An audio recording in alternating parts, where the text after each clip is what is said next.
O Álvares de Azevedo tem uma biografia curta, por uma razão muito simples. Ele morreu por volta dos 21 anos, muito jovem. E o Álvares de Azevedo, então, produz algo que fica marcado na história da literatura brasileira, só que, ao mesmo tempo, muito jovem, o que significa uma imaturidade.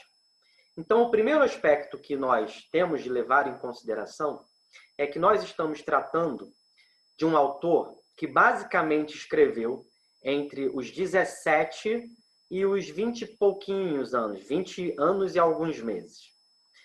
Bom, outro aspecto importante, e isso está diretamente relacionado com a peça Macário. O Álvares de Azevedo era alguém que se via insatisfeito dentro das circunstâncias que ele vivia, dentro das circunstâncias brasileiras. Como diz o Eugênio Gomes, que é um crítico literário, estudioso da obra do Álvares de Azevedo, ele se via esmagado por aquilo que ele presenciava. E era uma alma, como também diz o Eugênio Gomes, ferida por aquilo que se chamou no romantismo de mal do século.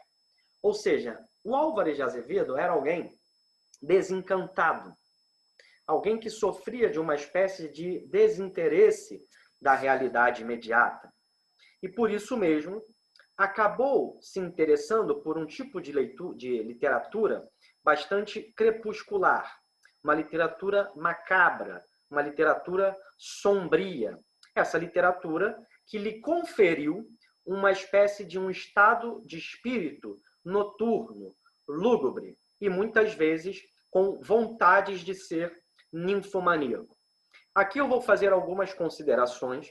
Nós não vamos entrar na poesia do Álvares de Azevedo, mas vejam, nós temos de pensar esses aspectos, que são basicamente, para que nós entendamos muito bem o que é o Álvares de Azevedo e sua obra, trata-se de alguém que está numa São Paulo extremamente provinciana, e ele detestava aquela cidade, ou aquela cidade que começava a existir no início do século XIX. Eu sei que São Paulo já existe de tempos antes, mas que começa a ter algum sinal de urbanidade naqueles princípios do século XIX. Estamos falando de uma cidade que não passava de 10 mil habitantes.